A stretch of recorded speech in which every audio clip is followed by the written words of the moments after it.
முதல்வர் விஜயை சந்திக்க நேரம் ஒதுக்கவில்லை மத்திய உள்துறை அமைச்சர் அமித்ஷா என்ற தகவல் வெளியாகி இருக்கிறது. முதல்வர் விஜய் உள்துறை அமைச்சர் அமித்ஷா சந்திப்பு ரத்து என வெளியான தகவலுக்கு மறுப்பு தெரிவிக்கப்பட்டிருக்கிறது.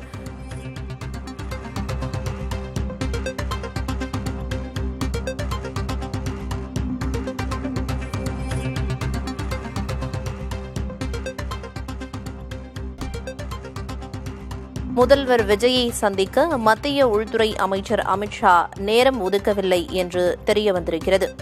முதல்வர் விஜய் உள்துறை அமைச்சர் அமித்ஷா சந்திப்பு ரத்து என்று வெளியான தகவலுக்கு மறுப்பும் தெரிவிக்கப்பட்டிருக்கிறது. நாளையும் சந்திக்க வாய்ப்பில்லை என்று உள்துறை அமைச்சகம் தெரிவித்திருக்கிறது. முதல்வர் நேரம் கேட்டிருந்தார் என்றும் நேரம் ஒதுக்கவும் இல்லை, ரத்து செய்யவும் இல்லை என்றும் உள்துறை அமைச்சகம் தெரிவித்திருக்கிறது. அமித்ஷா குஜராத் செல்வதால் நாளையும் விஜயை சந்திக்க வாய்ப்பில்லை என்று உள்துறை அமைச்சகம் தெரிவித்திருக்கிறது.